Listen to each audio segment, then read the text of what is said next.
What's going on, my people, my people? Welcome to another episode of Through a Culture Lens.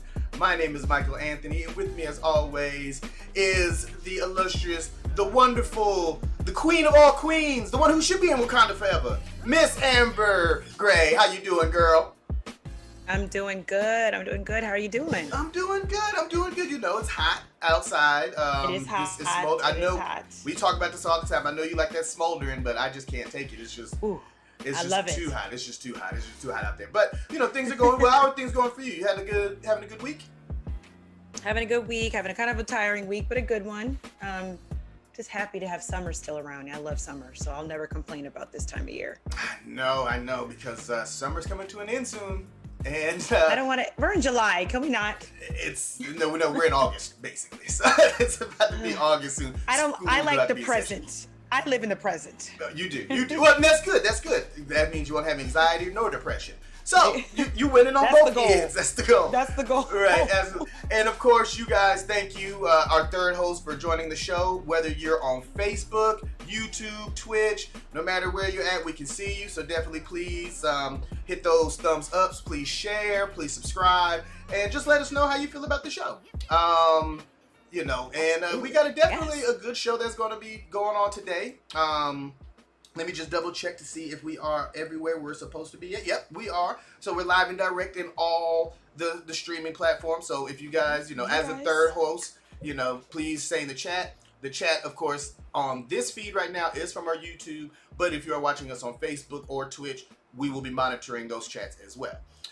So yeah, today it's our season finale, season 2. How you feel about that?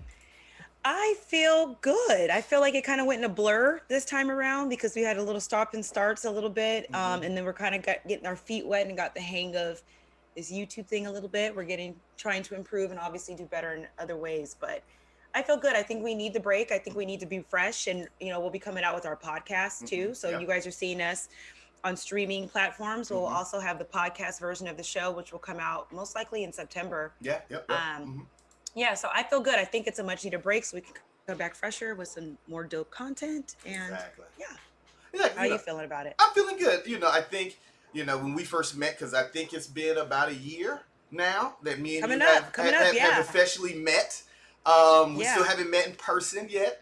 And we went on this adventure. And yeah, it's been some ups and downs. You know, I think both of us were kind of swaying on whether or not we want to kind of continue to do this, and you know, I think, but we both feel like this is beloved work. This is basically what we talked about earlier.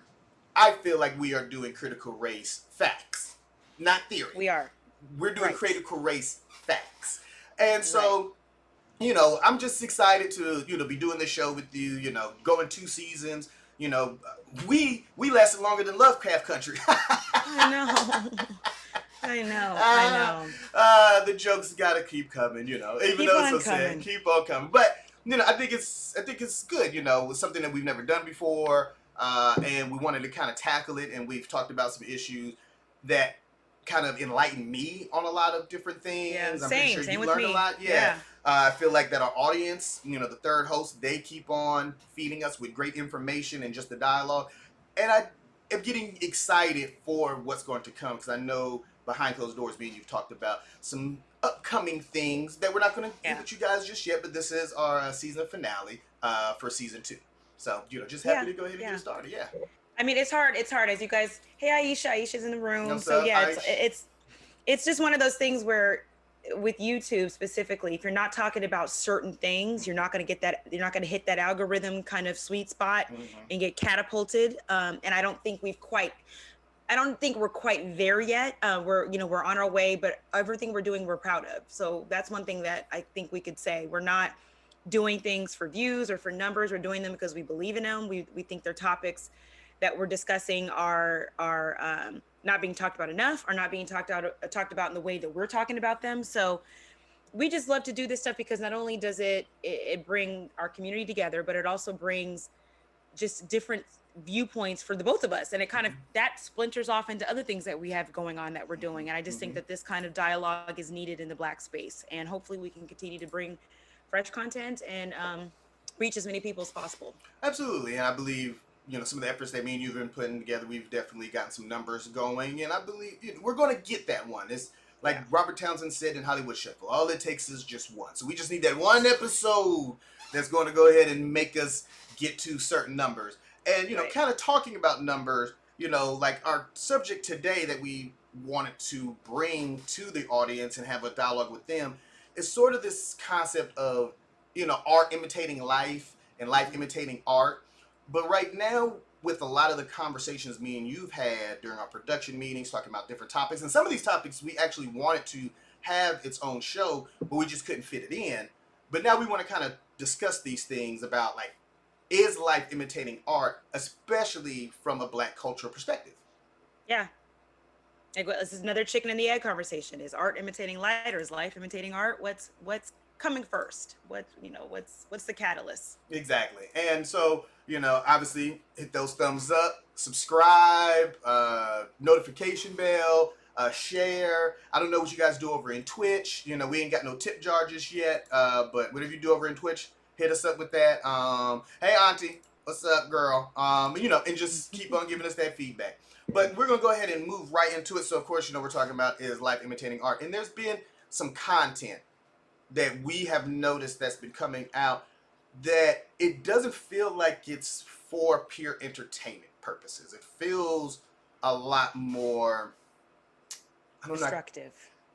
Good word. It feels very destructive. And one of the people would happen to be this gentleman named Kevin Samuels. Now, Kevin Samuels, he has his own YouTube show. And recently, he just came under fire because he had hold on one second. Got that. Oh, glitch. There we go. Where now he has a petition, a change.org petition to get him removed off of YouTube. And for the people who don't know who Kevin Samuel is, you know what? You say it way more eloquent than I do. Let's give him a breakdown. Go ahead. Okay, so Kevin Samuels is a content creator on YouTube, similar to us. He started off doing image consulting, image kind of perfumes, colognes. What does your man want to smell you in? What does your woman want to smell you in? It was more of kind of fluffy. This is how you tie your tie. This is where you put your cologne in the right spots. It was like, and he was getting, I remember we watched some of those videos. Obviously those videos are skewed now because he's popular. So people have probably gone back and watched them. But those numbers for those videos were very low. Nobody's really watching those videos like that. Somewhere during quarantine last year, he changed his format into this kind of call-in show where Black women almost exclusively, now Black men were calling in too, and white people were calling in, and Asian people were as well. But primarily, for whatever reason, Black women were calling into this show to get almost like image consultant from him. Like, what do you think about me? I'm having a hard time dating. What do you, what? And he'd be judging these women. Oh, well, you're overweight, so you're already off the market. So bye. How many kids do you have? Okay. You're not desirable for most men, so no. So just ripping these women apart that were calling, they're obviously in this kind of vulnerable, desperate place of can't find a soulmate or can't find an equal, can't find a partner, whatever. So he was calling in and just ripping them to shreds. And yes, people were willingly calling the show, but it became much bigger than that. It became kind of this haven of men to kind of put women in their place.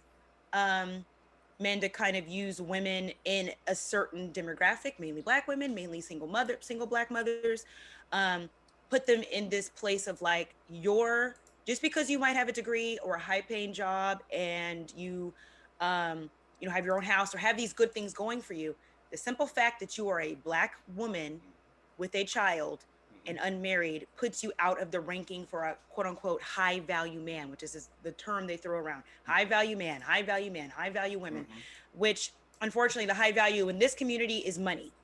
It's not character, it's not class, it's not empathy, it's not the qualities that most people are looking for in a partner. They're not talking about that. They're just talking about, are you overweight? And for the men, do you not have any money? Then you're a low value man. If you have children and you're overweight in the women category, you're a low value woman. So that's community that has grown. I think he probably started off, I'm going to take a gander that he was probably around the 10,000 subscriber range, I'd say, before quarantine. And now he's like at 1,000,000.08, something like that now, within, just a course of a year. And it spawned into these other groups. Now, he's not the first to do this. Like, got to say this. He's not the first to put women in their place, or to talk about feminism in a negative way, or to talk about women who want more out of life or more out of their partners. He's not the first, but he's kind of blown up in the Black community scene, probably more than some of these other guys have. And he's got a bunch of followers that are harmful. I'll just say that. And they have these platforms that just spew a lot of dangerous information and ideas. Yeah, it's very dangerous. As far as one thing, it feels very anti-Black woman. It's his show. There's a lot of Black women who go on to his shows to have these conversations, and all he's doing is just breaking them down. And it's sort of following this trend where it's disappointing to me, because after Black Lives Matter, what we went through the summer, it felt like we was coming together, but then it felt like he used this opportunity once again, and it's probably he just wanted to vent one day, saw that he got the clicks, the algorithms went up, and he just started making more content like this. Right. But to have a Black man talk about Black women in that way is very disturbing. Yeah. And it's dangerous because his rhetoric has been linked to men being a lot more misogynistic, a lot more aggressive with women, even more abusive, because of how they devalue women so much on his show, that women just don't have any value, especially Black women. Exactly. And you've got these other shows that have kind of gained a lot of traction in the last year, like The Roommates. There's another guy, O'Shea Jackson. They're just a whole bunch of Black men, right, sitting around a table or sitting behind their computer screen with no, can't even see what they look like, just basically blaming Black. Like, one of the best things I saw online with one of these groups was Black women are the sole reason for gun violence in the Black community. Because Black boys, we're talking about teenagers, wanted to impress quote unquote hood rats. So because of them wanting to impress hood rats, they took on a persona and decided that murdering, maiming, and whatever other, villainous things they were doing was all to get the attention of these hood rat Black women. So not only is it our fault, because we're single mothers higher than all the other groups, and, we have just as bad, rates with police brutality as Black men, and school violence and all this stuff. But not only that, we are the cause of gang violence in the Black community. We're the cause of, just violence in general, because abortions, they're trying to impress hood rats. Abortions, Planned Parenthood, education, kids just out here doing whatever they want to do. It's all. That's what these groups. Exactly. That's what these groups sit around talking about. How we are the demise of everything, Black women in general. Right. And so that's why it's dangerous. And the thing is, though, I think it was about 3 months ago, a group of women tried to get him removed and did a change.org petition, and all they wanted was 7,500 people. And over the past 3 months, they've now up to 17,000 people. The one question is that putting a dent in anything? Because as we will show on this bigger screen, he has 1 million followers. His video just the other day that we saw had 200,000 views. This was just the other day talking about winter is coming and how you need to protect yourself about these women during cupping season, because how they'll trap you, and basically calling Black women White Walkers. How does that make you feel? It makes me feel like this whole community is so FOS. I'm not going to cuss on this show. So full of it. And to me, like, even the video you sent me about the Red Pill group. So let's go back. So before the Kevin Samuels, there was the Red Pills, and this was mainly white males. I'd say all kinds of men, but mainly white males who felt like feminism ruined their chances at having the kind of relationship with women that they wanted. Feminism made women too choosy. Feminism made women too strong and independent, leaving men just kind of out there with no sort of, like, honestly, traditional what they want their mothers, what their mothers did, they want that for their women. Let's just put it that way. Since women are not coddling them anymore, or not putting up with abuses, or putting up with whatever the men are giving them, somehow it's their fault. They should continue to accept the abuses, continue to accept the misogyny, continue to accept the patriarchy. But the fact that women are like, I don't have to do that. This red pill group kind of gained traction. Like, we can't find the kind of women that we want. We want these women that are not, that are submissive. We want women that are doing what we want them to do. Basically, we want women from the 30s. We want women from the 20s and beyond. So they created this group of this community of men that basically the manosphere, venting about women. The societal ills are because of liberalism and because of women. This, the nuclear family structure is messed up because of women. They're never doing this kind of like deep dive on how is it that maybe men could change or evolve or look inside and reevaluate our thought processes. No, it's literally just a community of people blaming the other sex for the problems of the world. Yeah, just pointing blame at everybody except for yourself. I mean, on some of their episodes with the red pill, it is supposed to be, at least the black sphere of the red pill, supposed to be a little bit more motivational, like, men, you need to kind of do this, you cannot do this, but it's all to get a white girl. It's not even about it has nothing to do with self-preservation or anything to do with the community of blackness. Basically, how you cut your hair, how you wear your shirt, how you conduct yourself is how to get Susie. And that's 1000% facts. True. And that is the disturbing part again. And that's exactly right. Because that's exactly, I'm sorry. Go ahead, girl. This your topic. Go ahead. That's exactly right. Because you're right. So the black male manosphere red pill groups do have that kind of like, okay, we need to get our health better. They do have a motivational component. So you're absolutely, I neglected to add that. We got to get our health together. We got to get our finances together. We got to stop being employees. We got to be bosses. We got to make sure that we're taking care of our taxes. They do have these kind of motivational things, but nearly every woman they have in that show is like the counterbalance to the men on the show, or like to give the female input, is hardly ever black. And when they are black, they berate them. They almost always berate them. There was one show that they had one black girl with it was supposed to be, I actually don't remember the topic, but I do remember that there was 3 white girls and a black girl, and all the guys were black. The black guy says to the, he's, cheesing and kikiing with the white girls. And then he says to the black girl who was minding, he was just, smiling and being pleasant. She wasn't literally doing anything threatening or ghetto, whatever. They go to her. It's really nice to have a non-ghetto black girl on the show. This was just a couple months ago. This is like January. This wasn't 2016 or 2006. This was January, 6-7 months ago. I don't get along with black women. So it's nice to have somebody on the show like you who's not the typical black woman. This is just like, what year are we in, and why are we why are we from the George Floyd, Breonna Taylor, the reckoning at the Capitol? Are we as a black community having these discussions and making these declarations about the opposite sex in the black community? Why are we doing this still? It's just ridiculous. Training. That's the only thing I can, just conditioning. That's the only thing I can put it on. And hey, Miss Candace, good to see you. Mama Candace in the house. But it, to even go deeper with this red pill, because here's the definition of red pill, and let me see. I think I have a full screen version of this definition for you guys. I believe so. Yep, here it is. And so one of the things that it talks about is that it's anti, feminism and white supremacy.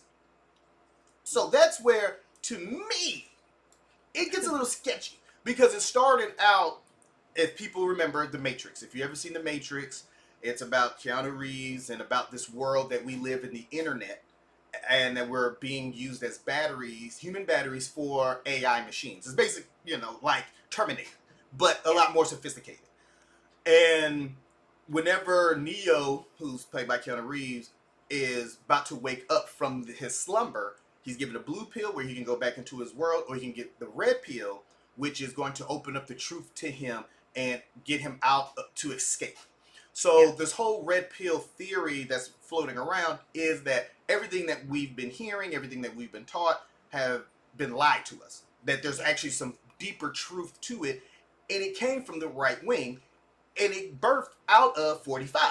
in his rhetoric because he gave those people carte blanche to go onto these forums, to go onto Facebook, Twitter, and all these other places to Reddit. fuel, especially Reddit. 4chan. All that stuff, to where they all of a sudden started having these conspiracy theories, like the whole thing of COVID being a conspiracy, and all of these other conspiracy things about critical race theory, all that stuff kind of got started in these circles. And then it became a recruiting tool for lonely men. So men who broke up with a girl and wanted to find out how they can sort of get back into the game, find other women. They were looking for, I guess, men who are headhunters or hookup artists. Pickup artists. That's it. Thank you. Pickup artists.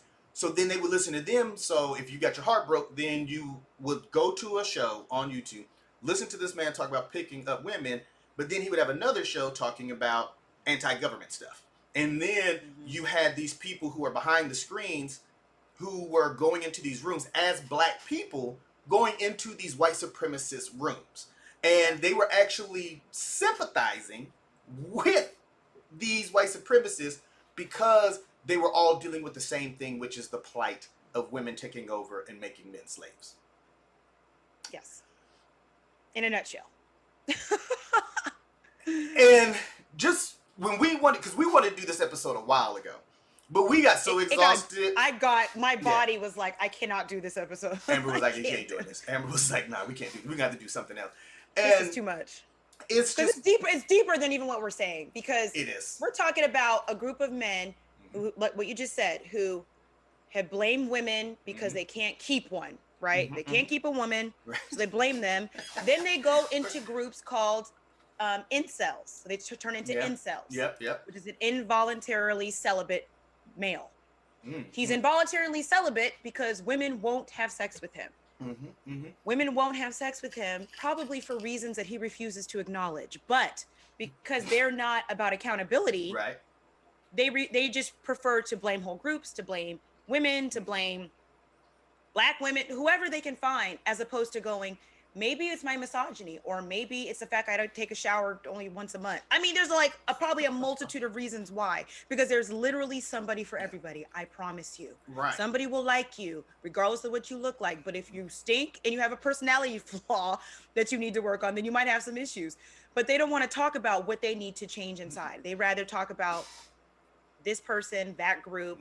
It goes deeper, and a lot of it has caused some there's some words we can't even really use, sexual assault fantasies. They do have sexual assault forums where they talk about men need to start sexually assaulting these women.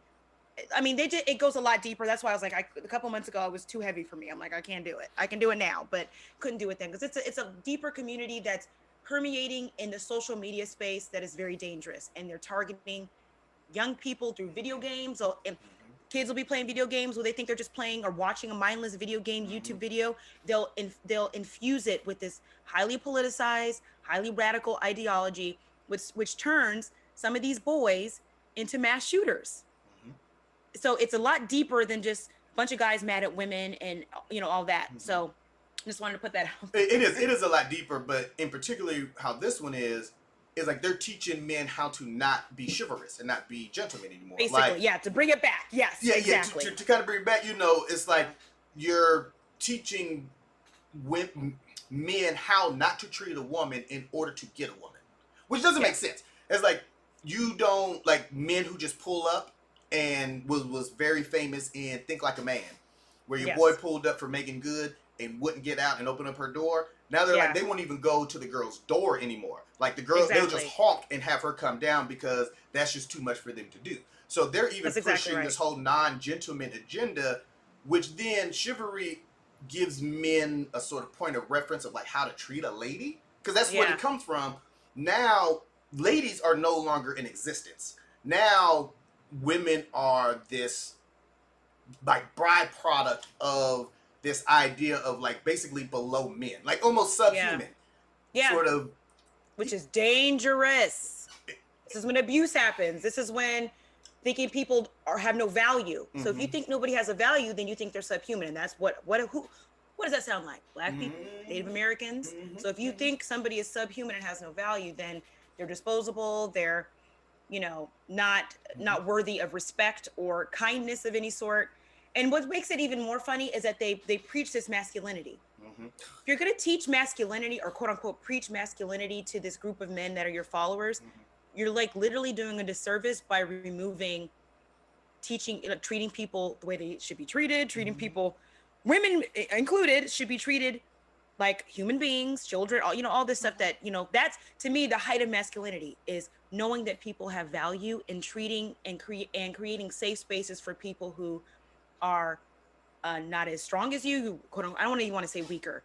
That's not even the right term. But for me, masculinity is knowing your strength and not using it against people. But the fact that they think that being masculine, showing chivalry, showing kindness to women is actually like a detriment. It's like, to me, that's like, to me, that's like beyond beta, because I don't even have a problem with beta per se, but it's like, that's like, go down the Greek alphabet. It's like, that's low. That's not even like, I don't even know what to say about that.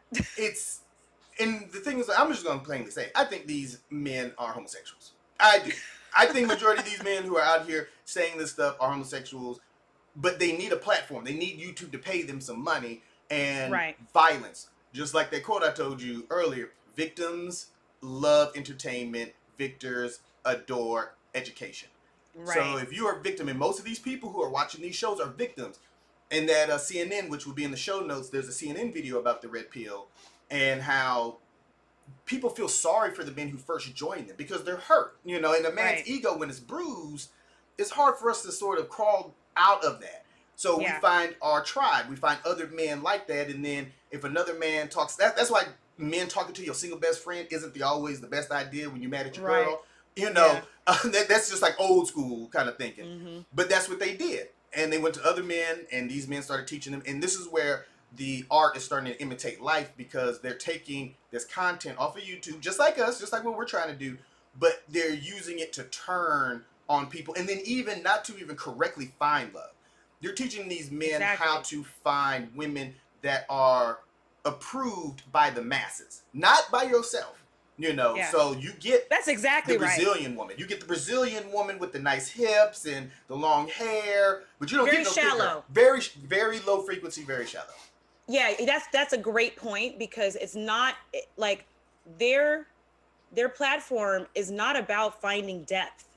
It's not. There's like no depth being taught. The only depth that I'm seeing is, I'm not seeing any depth. I had to reach for that. I'm like, I can't even find depth as I go back in my memory bank. There's really no depth in it, because like you said, it's about men creating these financially stable households, women having no value outside of being a support to the man, and looking like you've had Dr. Miami do a BBL and whatever other procedure on you, so you look like what an Instagram model looks like, so you can show that woman off.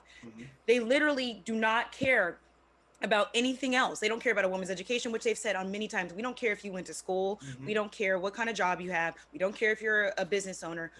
What does that do for a man? It does nothing for a man. We care about how you look, and are you able to support me? This is what they're teaching these guys. That's all they're teaching them.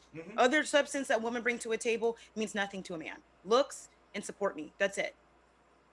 That's all I talk about. Yeah.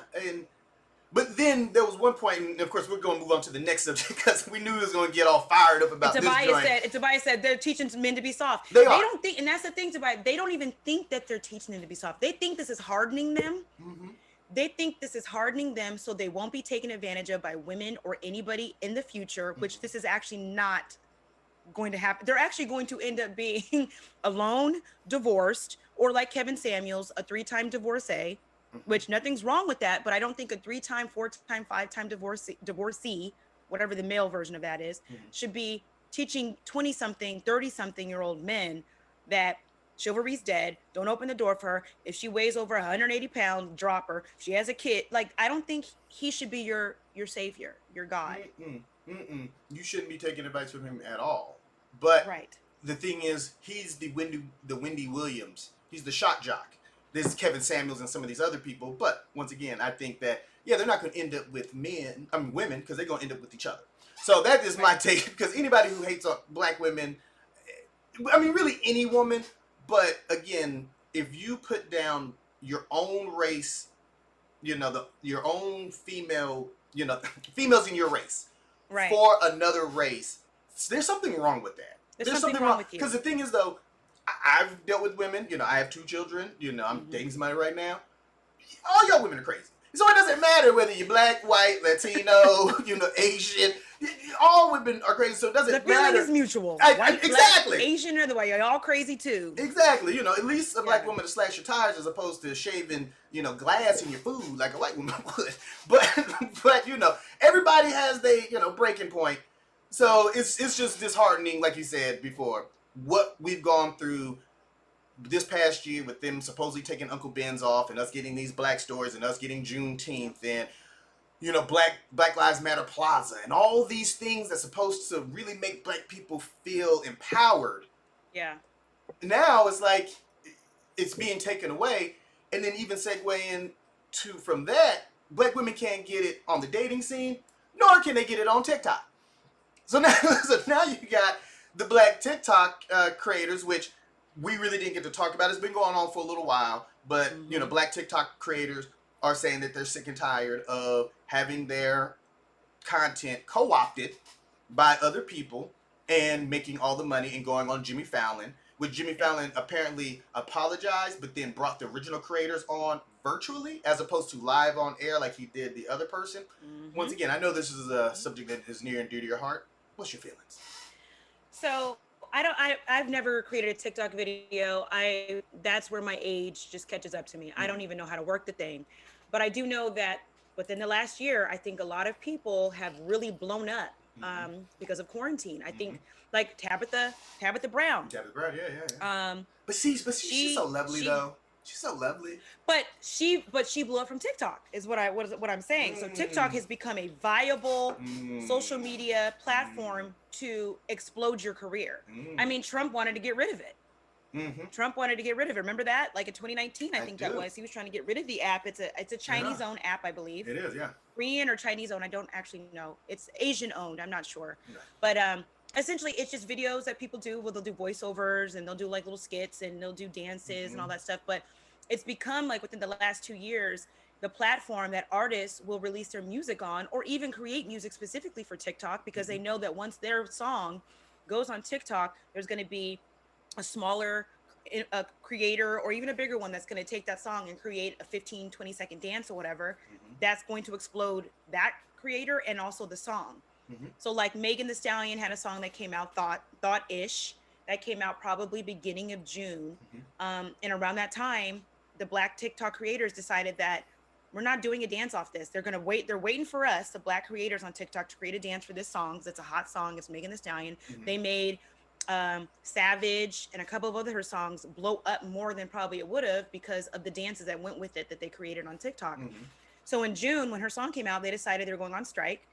And so it was kind of comical because they went on strike and a bunch of the white creators had to find dances for her song and they were just pure boo-boo. I mean, they were horrible dances. It was comical. It was hilarious how bad they were. We should have actually brought up some of those videos. I know. It was bad. It was bad. I don't think let me see if I can find some. But yeah, it's okay. It's just another. Oh, go ahead. Yeah. So essentially, this was the one area that made me really proud, where they collectively somehow said none of us should put out a single dance until we're recognized, until we can monetize ourselves, till the algorithm actually works in our favor. Because that's another thing. The TikTok algorithm, it came out that whenever you put black pride, Black Lives Matter, anything with black in the hashtag on TikTok, you're automatically shadow banned. Yep. So you do not, your content, I'm not sure if it gets completely taken off the platform or if it just isn't catapulted based off the algorithm. I'm not exactly sure. I think it's just catapulted. Yeah, I don't think it's just chosen. I think that's what it is. But you could put white supremacy, you could put white nationalist, you could put all that in the hashtag on TikTok, and that does not get banned. But a black positive black phrase gets banned on TikTok. So that just tells you right there that this app and this platform is not for black people. Not at all. Yeah, I know there's and actually I don't know if this is, I know this is a video I just found up here about people dancing, and how they have these black TikTokers sort of having these conversations about this subject. And this is on YouTube because through this system I have right now, I can't pull any TikTok videos. But there was supposed to be like where people, and there people are just venting because they were doing it for fun. And this is where they were just really doing it for fun and trying to get viral. Yeah. But they weren't getting any of the monetization off of it. So then it becomes another subject of us, once again, feeling the appropriation. Yeah, it's just more and more TikTok. I think that's what this video is. I thought they had some of the white girls dancing, but they don't. Okay, here goes the white guy. He apologizes. Yeah, okay, anyways. That's it's... Yeah, so it's just, and we bring all this stuff up because it's like, which we'll go into the next segment, and this is kind of just bleeds into it. Yep. It's anytime we create something, music, as we've known, I mean, all the people in the chat, we already know how the 60s was, right? Before that, 40s, 30s, 50s, it's like, you've got these artists that were fabulous guitar players, they were fabulous singers, they, and then all of a sudden you get an Elvis Presley, or you get, the white equivalent to come out with similar music or the same songs. The Rolling Stones stole from Muddy Waters. Exactly, Muddy Waters, exactly. So we already know what it's like to create something and then have somebody just basically Columbus it.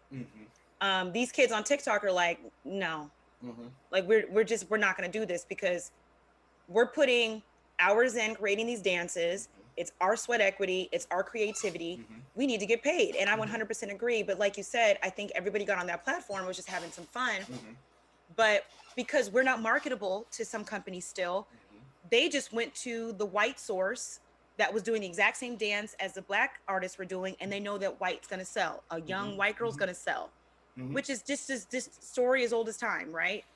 I mean, that article that you shared with me that I read that be in the show notes talked about how the two TikTokers, the first and the third most followed TikToker, are people who got the follows because they were mimicking these dances that were created in these different scenarios of like how black people were doing, like the talking to themselves, like, how they would act. Like if your grandma would be black. And it would be all black, or it'd just be one actor, one person doing a video playing 5 different roles. And then the white people started doing that, and then they started getting picked up a lot more. And so right now, but then even TikTokers at this point, the black ones, they're trying to figure out whether or not they should be pushed out or not, like, because they've been striking. Nothing has really changed. It's almost like they're waiting it out, just like they always do with us. They always do that with the black people. They just wait. Well, when we get mad, they be like, well, they're going to cool off. They're not violent. And nothing changes. No. And so it's one of those things and of course we're in this space, trying to get views and trying to get likes and trying to get this show up on, some type of scale. And I think being you both can say, I do feel a little offended with the type of work that we put into this show, but we do have people like a Kevin Samuels and the roommates and some of these white TikTokers and people out there who just blow up and just get all these endorsement deals. I mean, you said, and of course I know he's not on TikTok, but I believe he has a TikTok presence, but Kevin Samuels, so we talked about him being as negative. How much did you say he gets paid a week? They showed that he averages, they say he's averaging between 4K and 12 or 13K, something like that, a week. A week. I mean, it fluctuates based off of viewership, obviously, and the ad dollars from the viewership. That's just off YouTube. That's not any endorsements he may have signed. We don't know that. So basically, he's at about $1 million a year now because of vitriolic content against black women. And TikTok actually has some of the same sort of things. And like you were talking about, black people can't put certain things in there. And so it's almost like they're catapulting this negative stuff to the top. Anything that is either looks like it was created by white people or anything that is created by black people that's degrading to black people, then that is what's getting pushed to the top. Which, of course, is a nice segue to this whole poet to prison pipeline. Now, I was trying to be cute with the title, but essentially what this was is this secret meeting that went along that we not sure if it happened or if it didn't happen. But what was this article? 2012, I believe, when somebody 2012 article, about a supposed music executive meeting that took place in a excuse me, secret location. It was a meeting that none of the executives knew what the topic was going to be. Mm-hmm. And when they got there, and I've heard this in a couple different variations, social media legend, I guess, at this point, about these executives meeting, and the top executives, I guess, we're talking about, okay, so we need to push this violent, Mm-hmm. degrading music, into the Black community, essentially into these kind of impoverished community, Black and brown communities, because we have a stake in the prison to pipeline kind of Mm-hmm. system. So basically they were saying the music executives had a financial stake in Mm-hmm. these for-profit prisons. Mm-hmm. And so their push to, put these kind of incredibly violent songs out there, degrading songs out there, was not just for monetary gain for the music industry, it's for monetary gain on the back end and the prison industry as well, because they do have a stake in that. Mm-hmm. Don't know if this is true. This is compared to this kind of meeting, and the letter that came from the meeting is compared to like the Willie Lynch letter, where it's like, there's no verifiable source, Mm-hmm. but it's become kind of commonplace that some of the information in the letter or the meeting sounds pretty accurate. I can see this being true. Mm-hmm. So yeah, that's what happened with the meeting. Yeah, exactly. And for people who are not familiar with, which I feel like everybody who's watching this show knows what the Willie Lynch letter is, but for anybody who is not familiar with the Willie Lynch letter,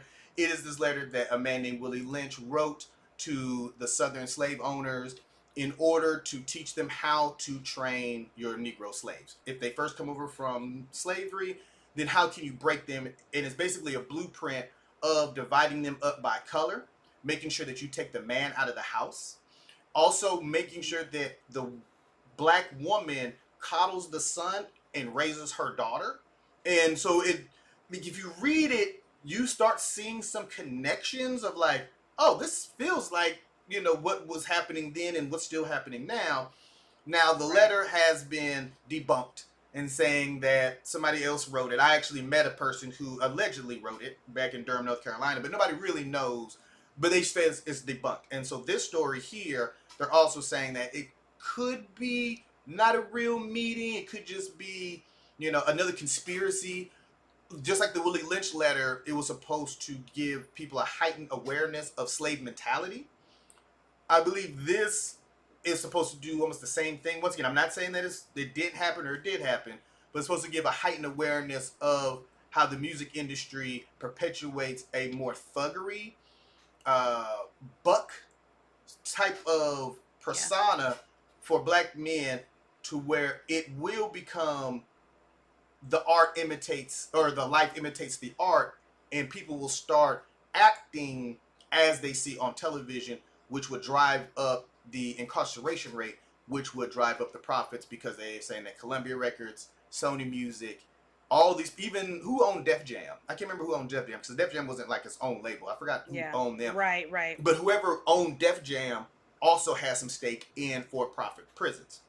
So they're saying that the reason why we don't get something more conscious rap like The Roots playing on the radio all the time, unless it's a love song, or Common, or Talib Kweli, or some of these other more conscious rappers, that were getting the Little Babies and the Cardi B's and the Meek Mills and all these other people, is to perpetuate this lifestyle of Black ghetto thuggery.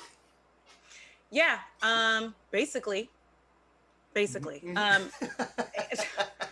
And this article, and that's why we had this art imitating life thing, because it's, the article was really good, and all these articles will be in the show notes. Yeah. The one thing that it did mention was, it's like, you take these artists, and I'd say 90% of them came from a violent background in general, right? So they're going to talk about what they know, and there was one artist they mentioned who was shot and killed a couple of months ago, King Von, who was, I guess he did Triller music or trap music. I'm like aging myself. Trap. No, it's another name now. It's another name. Okay. I want to say Triller, something like that. I don't know.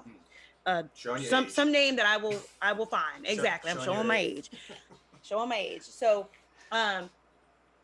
so they interviewed him, and they kind of asked him, like, why do you talk about this? Why is everything so violent? Why is, they asked him in some interview before he was killed.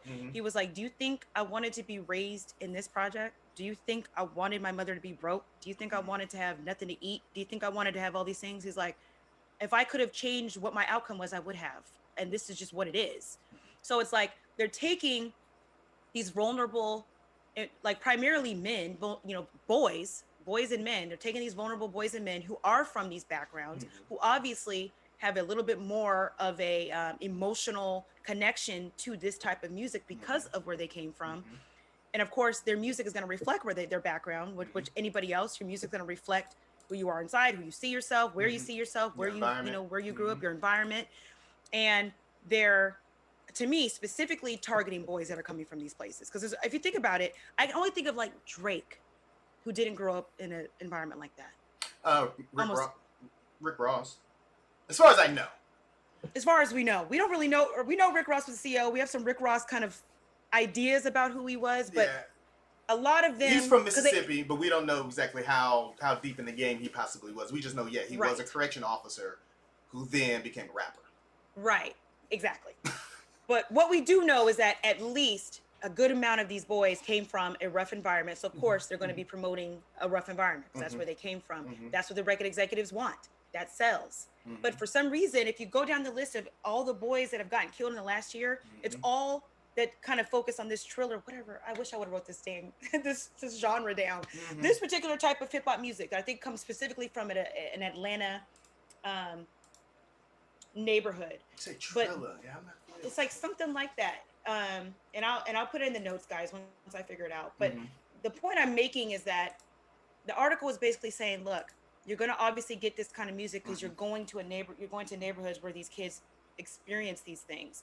But then now these kids are getting killed left and right. So they're getting killed by the neighborhood that they're in because of the existing gun violence, which was an effect of capitalism and an effect of racism and economic disenfranchisement. So of course, these kids are going to take this opportunity to sign with these labels. And of course, they're going to talk about this violent stuff. So it's like the easiest thing for these guys to walk in and say, hey, there's this young whoever, let's give him a deal. He's going to talk about what we want him to talk about because he's from here.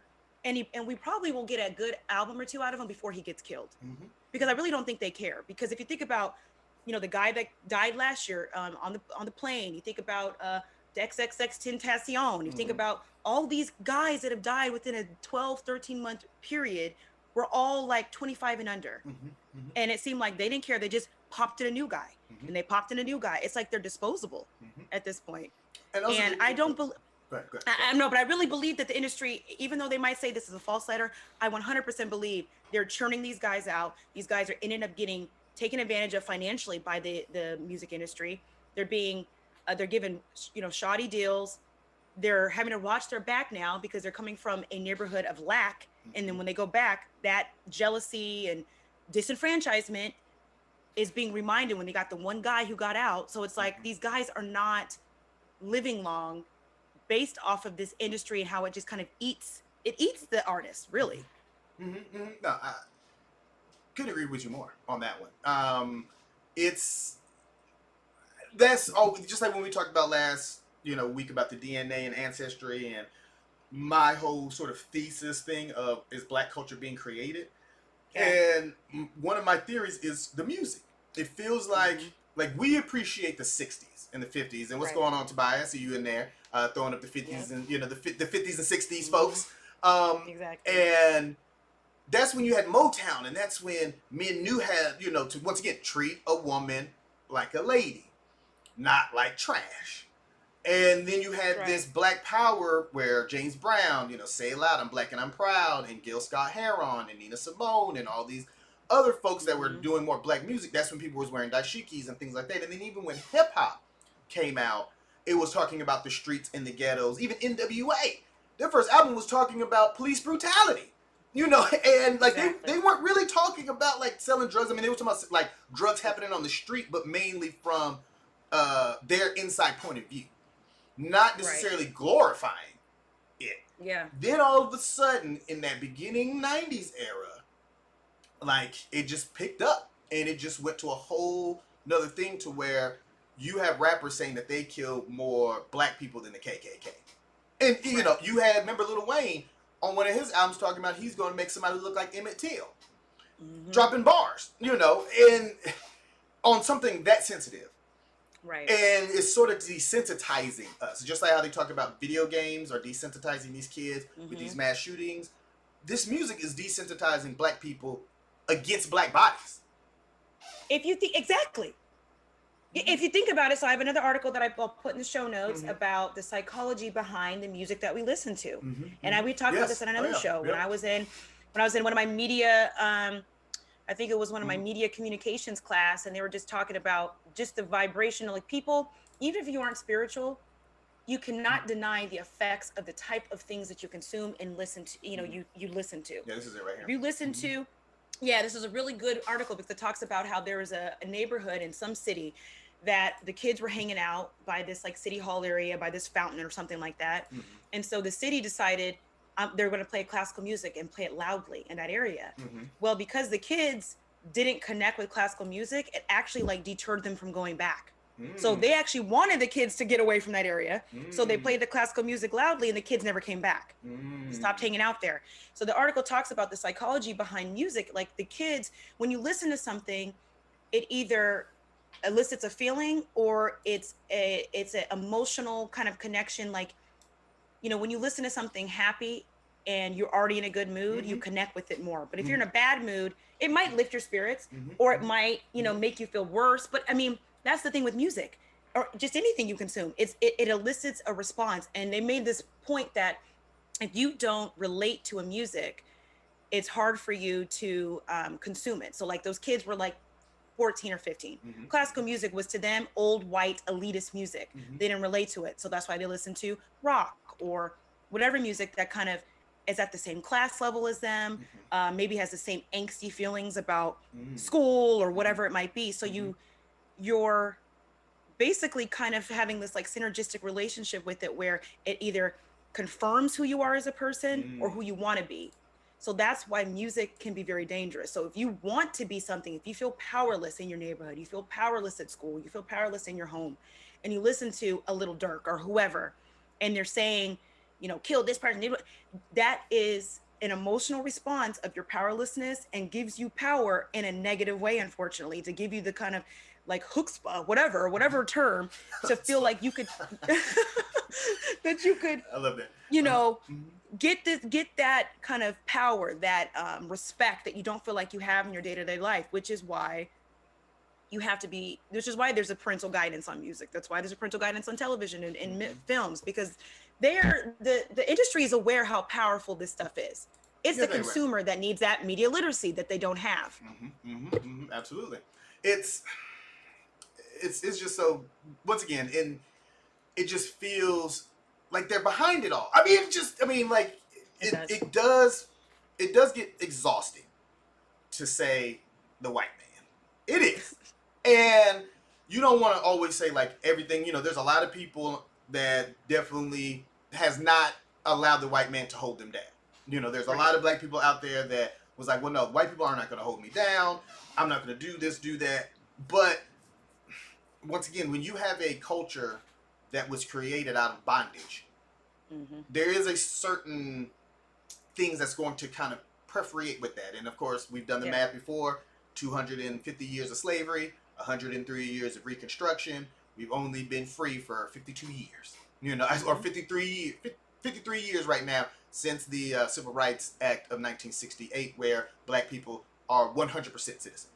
So to think that white supremacy was going to turn off like a light switch, no. And because they know how they've already had this head start of this kind of content, I mean, this rap music is nothing different than blackface and what they were doing with blackface, which we covered in another episode. Yeah. Black Tropes. Please go check it out if you haven't seen it.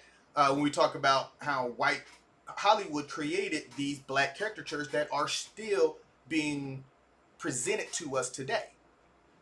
So obviously this is something, and then we also fast forward to the episode we did with Miss Tiffany Wright on the Nielsen, and she brings up the whole thing about the content. Remember, we did this whole thing of the Nielsen about themes and what black women are watching, what black men are watching, what black kids are watching, and garbage in is garbage out.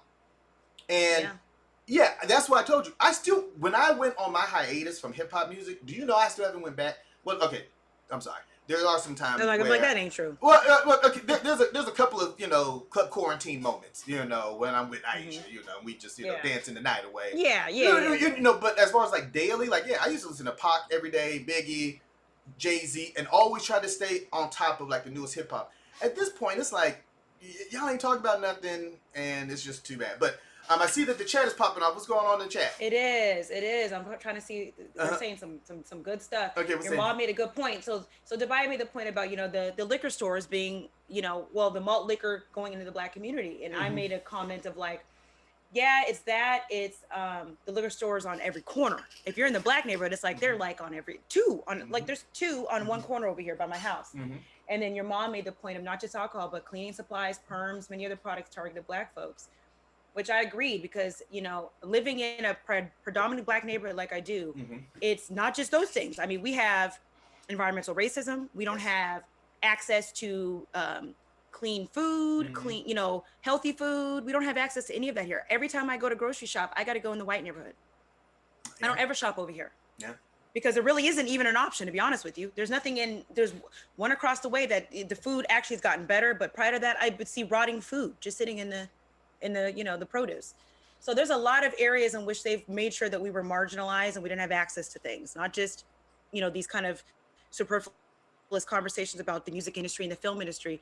They've made access to just living healthy, if you are a black or brown person, very difficult.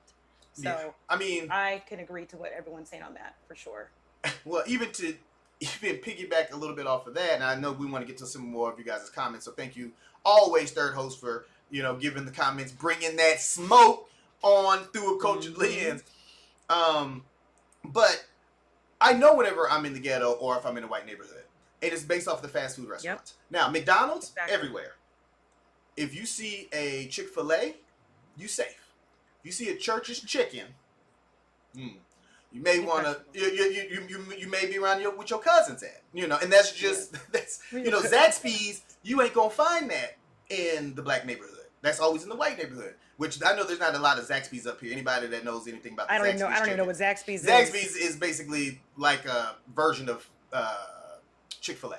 So, but it's not like all sandwiches. It's like chicken strips and things like that. It's like more of a, higher, like a Fuddruckers. Have you been to a Fuddruckers burger place? I have. So it's like a Fuddruckers of chicken, in a way. Okay. Kind of upscale chicken. Okay. You ain't gonna find that in the ghetto, but you're gonna find Church's. Right. You're gonna find KFC. You're gonna find Popeyes.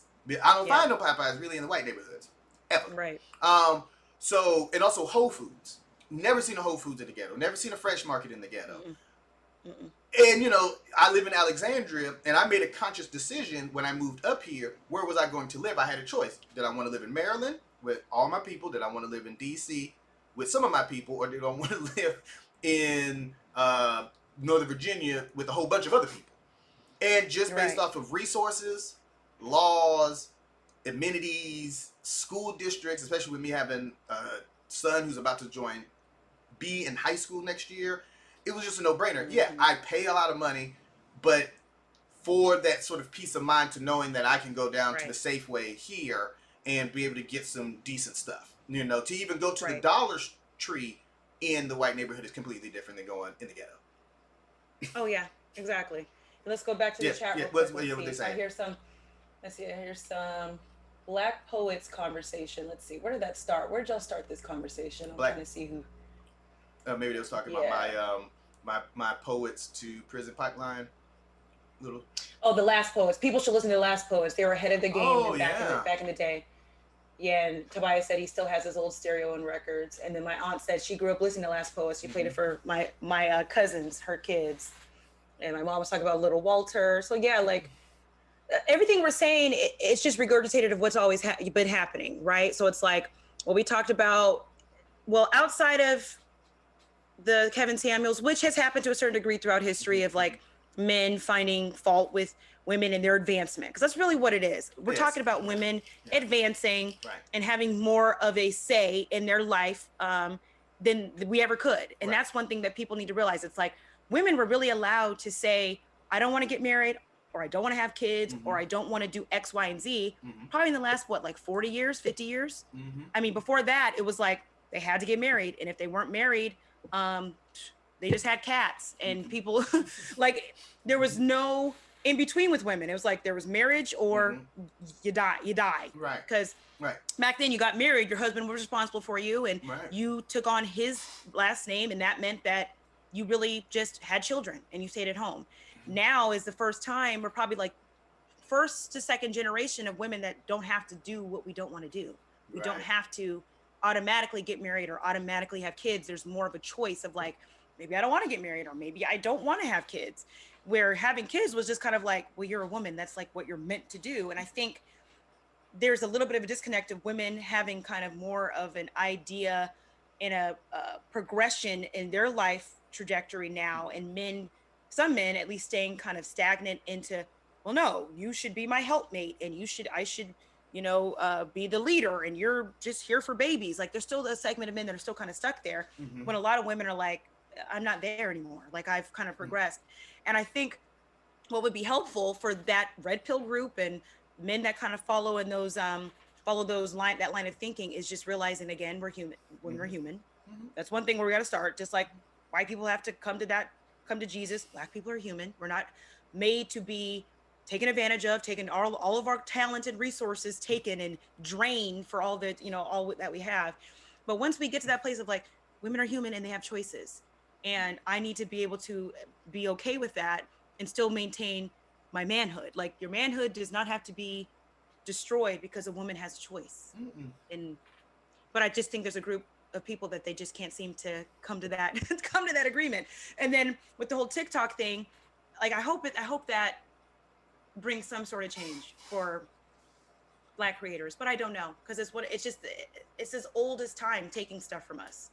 It is. And then I just don't know. And because we want to be seen so badly, are people going to start flocking back, hoping for a change eventually, and just still giving away their content as much? And yeah, the whole misogynistic thing. Yeah, women were going to college to get their MRSs. Now y'all are going to get y'all PhDs, and you just got to step your game up. And especially because historically, when we talked about the Black love dynamics from season 1, a lot of women just had to kind of take up the brunt of the household. I come from a single parent household. My mother's in the chat right now. She was the father, and the mother of the house, and I think she did a pretty good job. But she had to step up and go to the military and then work all these other jobs in order to provide, because she couldn't rely on a man, to sort of do that. So then what do you expect women to do then? If they can't, are they supposed to just settle for whatever man is available? And pretty much. Y'all just be happy because y'all got a man? I mean, pretty much. I can't even go with that. And I'm Superman man, like I'm manly man, but for a woman to put herself down in order to get with the man. Now, some women, y'all, some of the standards may be, the laundry list may be a little bit, out of reach. Yeah. But, even with that though, I mean, but why can't a woman, have what she wants in a man, up until a certain time, whenever she realizes that Idris Elba in Timberlands rocking the Bible, it ain't gonna show up with a business suit and all these other things. He's just not gonna show up. But I just don't get it. Yeah, it's equality all around. And why is it that a man and a woman can't have a partnership? I never understood the part that. I just don't get that. That's the part I'm not understanding. Like, why is that so hard to ask for certain people? It's just it's very strange to me. I don't know. It is. Yeah, just because the whole community confuses me. Where I'm like, you guys are mad about what? And then my aunt just put that somebody told her that she needs to dumb it down.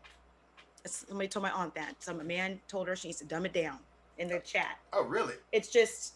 Oh, wow. Yeah, she's like, some man told her she needed to dumb it down. Like, and that's the kind of stuff I'm saying. It's just a lot of. What does that mean? Kind of, like, dumb it down. Like, why? Just because you don't get the high frequency, it wasn't meant for you. It wasn't meant for you. There's some things that you just weren't meant to understand. So, auntie, keep hitting that high frequency. Keep giving these folks them jewels. Don't even worry about them. If a man ain't trying to be up in your, then you ain't got to talk to him. Be like, so you want me to dumb it down for you? Well, I'm not about to go to that low frequency, because then you're going to get trapped in the red pill and you're going to get caught up. That's what they do. These sorry, low vibration, sort of men and even women who have low self-esteem are getting swept up into these things. That's where the life is imitating art, because they don't even have enough self-respect for themselves to even be themselves. So they have to find these other communities to find out how to act. To find value. To find value, exactly. I mean, to me, it's lazy. It's lazy. It is very lazy. It is very lazy. If you can't do the work on yourself, you're not doing the work on yourself. That's lazy. I mean, Kent Williams said it. It's called self-esteem. Esteem yourself. Like, why do you need somebody else to make you feel good about you?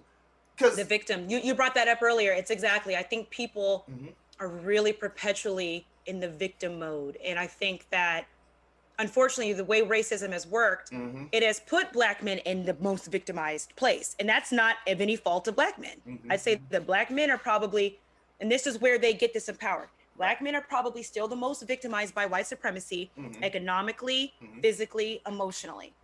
Because at least Black women are able to circumvent some of that by the strength of not being a man and a threat.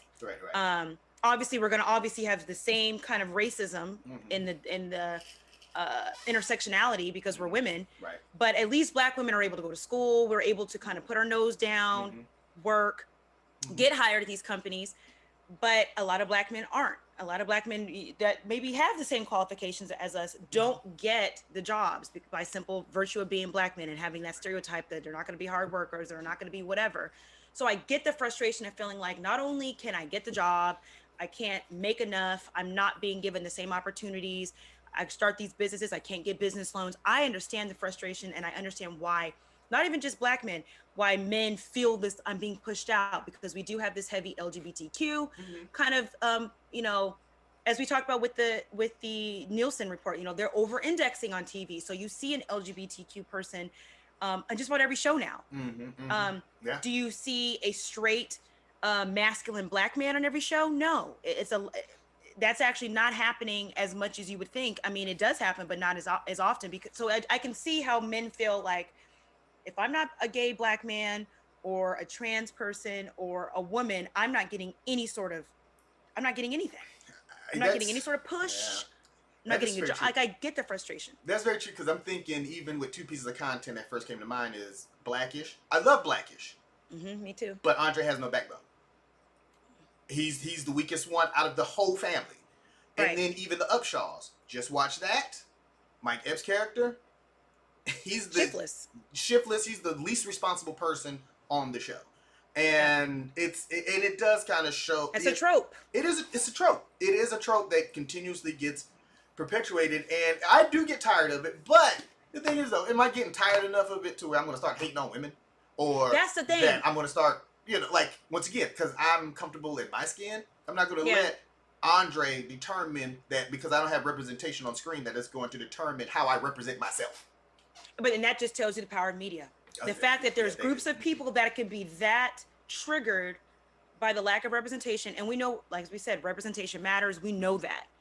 And we know that seeing someone that looks like you, hearing somebody that you can relate to matters. The problem is, again, which we've said a million times, it's not balanced. So you don't see a whole lot of Black men, straight, masculine, heterosexual Black men who are taking care of their family, who are funny, not to bring it up, but Bill Cosby. Bill Cosby was a straight, funny, responsible Black man. You don't necessarily see a straight, responsible Black man on TV. You don't see that. You see, you see a lot of gay Black men on TV now. See a lot of thugs. Yeah, and just Black men who don't have a backbone too. I mean, that's just on television. I mean, there's probably some content that's out there that does kind of show that, like, I think Idris Elba, but it's like you have those certain ones that do sort of encapsulate this masculinity of Black men, but definitely it's not as much, because again, Black media and content always reflects the culture. With any other culture, it does not do that. It just doesn't do that. With us, it's a direct, lens into how Black people act, and then we perpetuate it by acting that way sometimes. Exactly. But what's the chat saying? We can go on forever. Yeah, I know. Yeah, because we got to move on soon, because we about to get, go ahead. Yeah. Yeah, let's see. Diane said, "Dumb it down is not to intimidate a man with intelligence." What an insecure, ignorant statement. And my mom said, "Exactly." My mom said, "There are very few black men in a position of power at my job," and she's right. There's very few black men in a position of power at my job. You go to the ATL building; it's full of black men in power. Really, not no intelligent, hardworking black men in the Sacramento area. I'm like, exactly. I mean, even my job, it's like we have two open positions, and I don't even want to say it, but I feel like the hiring people don't even want to interview men. I'll be honest with you. They would prefer not to. Listen. So there is a disenfranchisement. Like, I will agree, there's a disenfranchisement of men a lot of ways. I just think there's something happening. I'm not sure what it is. I think it's easier to have women, but that's also could be part of a misogynistic kind of angle of like, it's easier to have young women. I can kind of manipulate them. That's probably part of it too, why they only want to hire women. So it's, to me, the whole system, again, it's like that complex article about the music industry. It's like, we go to the low hanging fruit. We blame Lil Wayne, Lil Durk. We blame the artist putting out the music instead of the system that created it, which is the music industry. And we blame, these certain sectors, these job sectors, for not hiring men or not hiring black men in positions of power. And so what do? We blame black women for going to school and getting too many degrees and outpacing black men instead of the sector not hiring black men and not. So it's like, so we need to like start getting mad at the system, not the people involved in it. And that's what these communities need. To these red pills and these, I'm mad at black women, I'm mad at this person. Be mad at the system. Don't be mad at Lil Wayne. Okay, sure, he's got a part to play in it. Right. But don't be mad at Lil Wayne. Be mad at Columbia Records for having 2 black execs or whatever out of 500 or whatever the number is. So it's like, there's other reasons why this music is being pushed. There's other reasons why only women are being hired. And it's not because of those women, and it's not necessarily because of those artists. Right. Exactly. No, hey, what's going on? I agree 100%. I mean, and of course, last year I was very harsh critic of Cardi B. Yes, you were. Because of her song, which is a very terrible song to me. I still think it's terrible. And I thought it was just in poor taste. But then, why would I be mad at her when she wasn't the one who probably released it? She has a record deal. She needs to release something under contract. Right. Like, why would I go after Cardi B? Cardi B just knows what Cardi B is, But as far as her coming out with music and she just knows she's living this lavish lifestyle and different things like that. Right. But I know, and she's not writing her stuff. And she's not writing. Okay, so who's writing it? That's true. I mean, we even know Drake, his ghostwriter's a white boy too. So, and then exactly, like you just informed me, which is a whole other thing, is the Swedish influence on hip hop. But we can't go through that right now. We can't go through that right now. But that's a whole nother thing. The Swedes are up in the Kool-Aid. They know the flavor. Yes, they do. But then, as a black man myself, even being in DC, do you know how many job interviews I went to where they would say, "You have more experience than us and more education than us. Yeah. And are you okay doing this job?" I'm like, listen, I'm just trying to get something. It doesn't matter. And then they still wouldn't hire. Right. I know. Like, I believe it. Like, and that's my dad. Like, my dad had 30, a little under 30 years of experience working in car dealerships. So he knew the ins and outs of basically the whole, how it runs. And then when he was laid off, right when the real estate bubble burst, in 2007? 2007, laid off. Yeah, and of course he's got a name that's nondescript. They don't know what he is. Voice nondescript. Can be nondescript. We know how to turn it on and off. And they're, oh yeah, your resume. This is great. This is come on down to this dealership here, this dealership there. And he gets there, and all of a sudden the job is filled. All of a sudden, we're not hiring at this moment.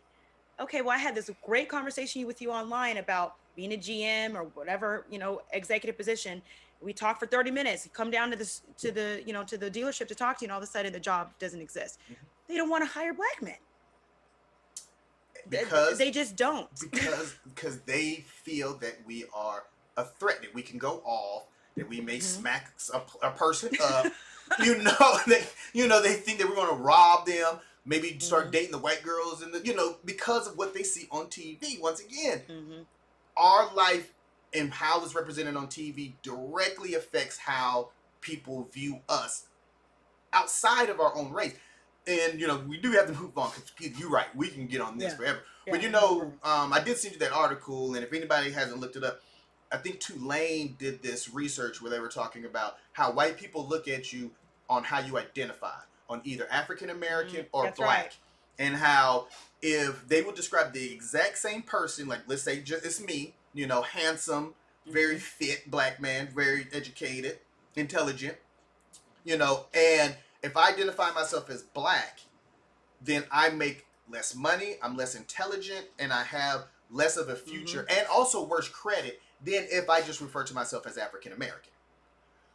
And just that code switching, and then just how a black man may present himself. Like if a black man presents himself with confidence, he is a threat.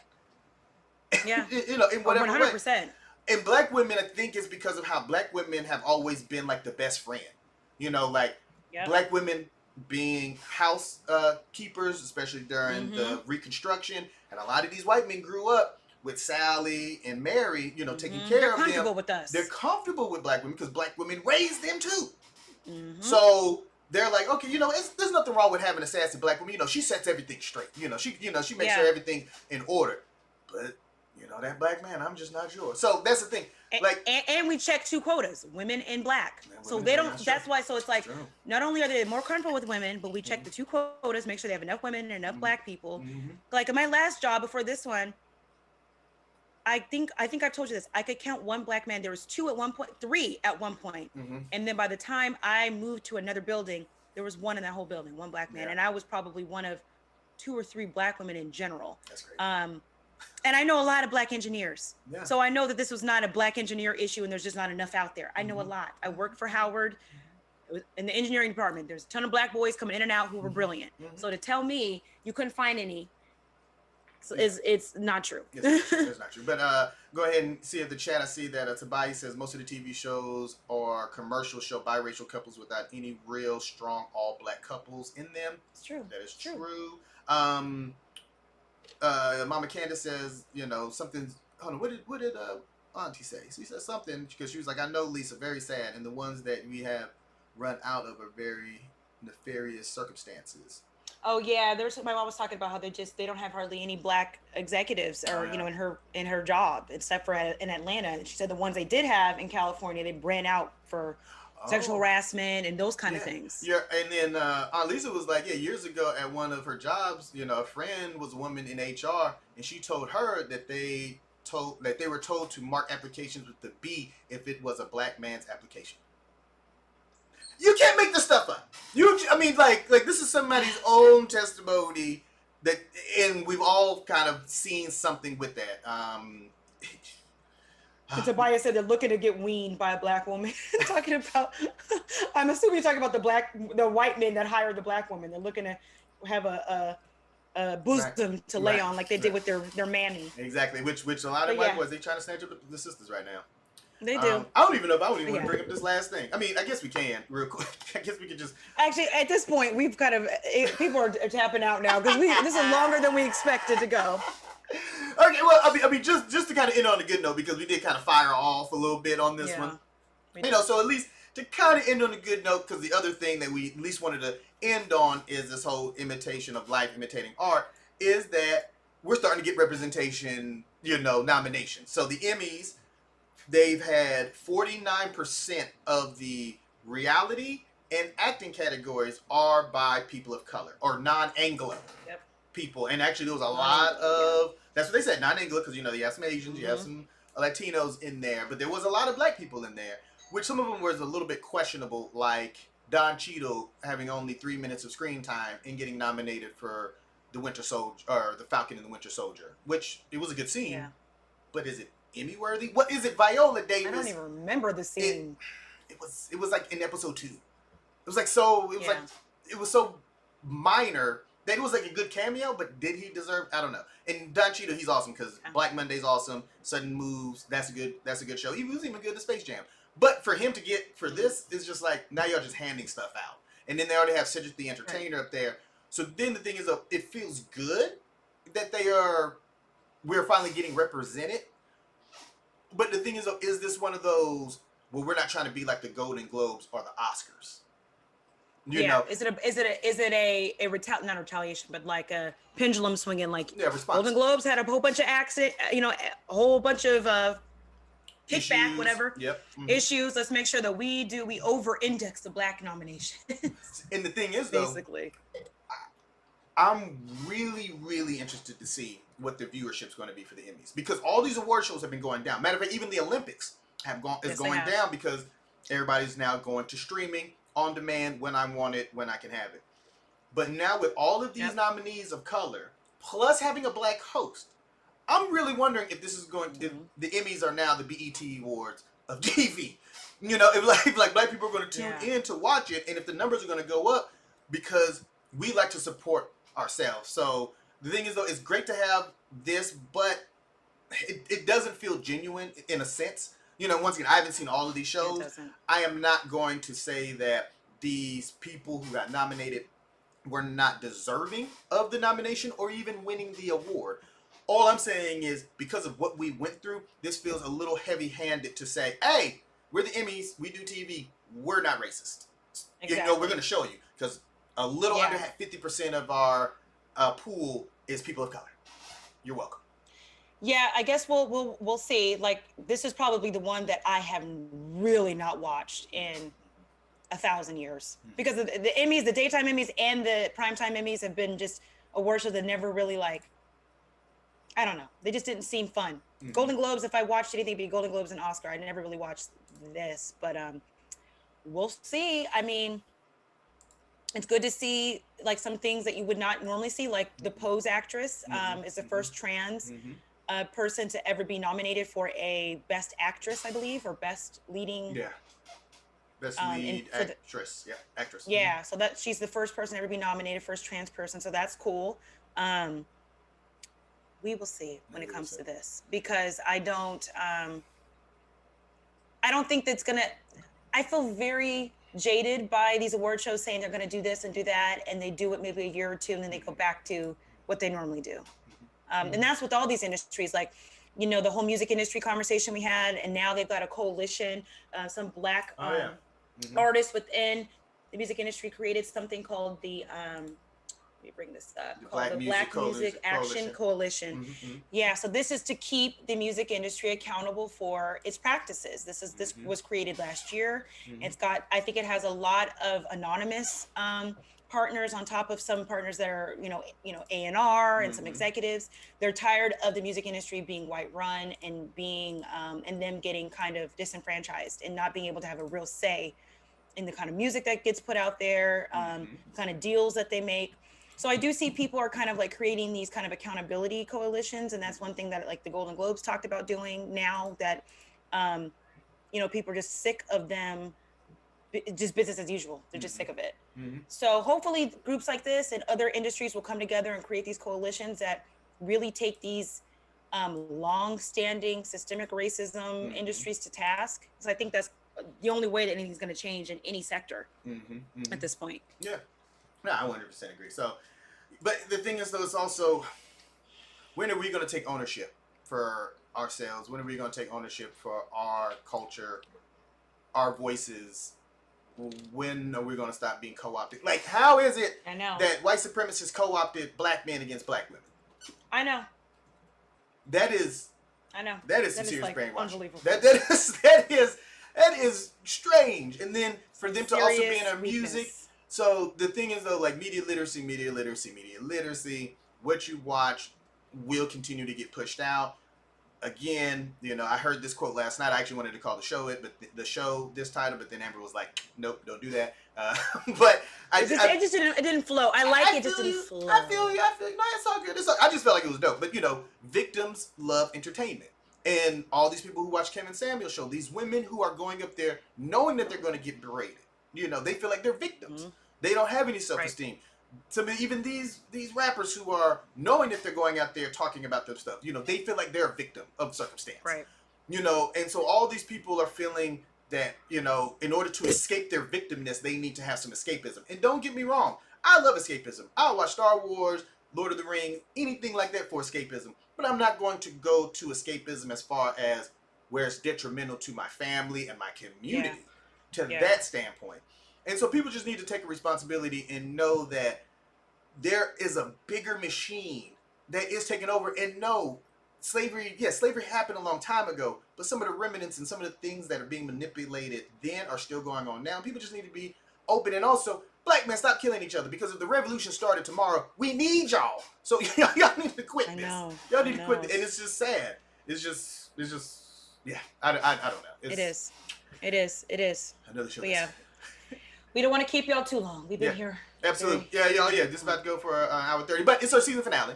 So we definitely wanted to, and we haven't seen, Tobiah. I know we haven't seen Tobiah in a minute. Aunt Lisa, Mama Candace. My mom hasn't been in a while. I know. So it was good to see y'all. My mama's in here. Yeah. And Aisha, she probably dropped in. She probably has us playing somewhere.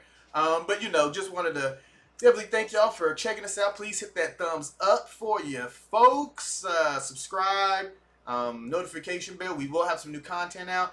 And of course, on our next episode will be our season 3 premiere, which is coming September of this year. So we're taking a month off just because, we do a lot of research. You guys know how much we put into this show. And so we just need to recalibrate. There's some new things that we want to do with the show. We want to start dropping these podcasts, maybe shorter content for people who may not want to have the whole meal. Just a little, appetizers of what we offer. Yeah.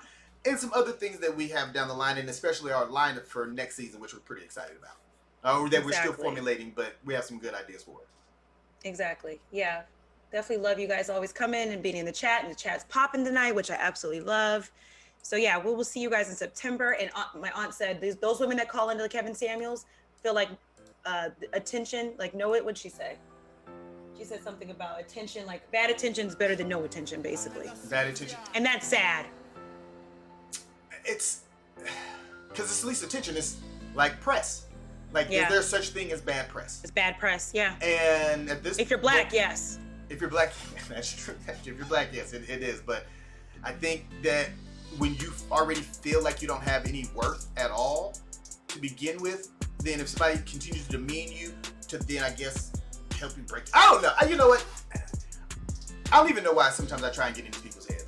I can't get there. I can't even die because I'm like, you couldn't even pay me to call in to be berated by some guy who was selling perfume last year. Nothing's wrong with selling perfume. There's nothing wrong with it. You're not a trained therapist or any sort of like trained professional to be telling me anything or anybody anything. Right. Exactly. So but we're going to continue fighting the good fight, folks. We always thank the support. You guys been riding with us. You guys going to continue riding with us. I know that you guys are telling people out in the streets about the show, meeting people at Walmart and telling folks from high school. That's a little shout out to my mama. My mama throwed us a little plug. I love that. And from a high school friend of mine. So hopefully that person was in here, whether it's on Facebook, YouTube, or Twitch. Like we say, we're going to definitely be expanding some more, and we're just looking forward to just keep bringing this smoke and this fire to y'all. And we have some really cool things. We just need a little bit of time, but still, follow us on Instagram and Facebook if you can. Share us, share. Exactly, because once again, we need that algorithm too. Because as we are having these conversations with you guys, we definitely want to have a larger audience. This is a community conversation that we're trying to have. So the more that you can share it with the people, the better the conversations and the different viewpoints that we get to actually make this show a little bit, more awesome. So that's about it. And rewatch some of our episodes. Rewatch some of the episodes. If you missed some, you can go back and rewatch some of the old ones. Mm-hmm. Share, like, subscribe, as we always say. But yeah, we love having you guys, and we'll be back with a great season. Oh, and Diamond's up here too. Diamond's been dropping her own content. Been watching you, Diamond girl. You better go ahead and do that. Yes, we have. Exactly. I talked to her about a little collab at some point. So we gotta. That's what's up. Well, go ahead, Miss Gray. The other Miss Gray. Yeah, I don't know. Any parting comments? No, just great show. Great to have you guys back as usual. And like I always say, like, share, subscribe, and rewatch some episodes too. Absolutely. And as always, love, peace, and power. I'm gonna holler at y'all. Peace. Peace, y'all.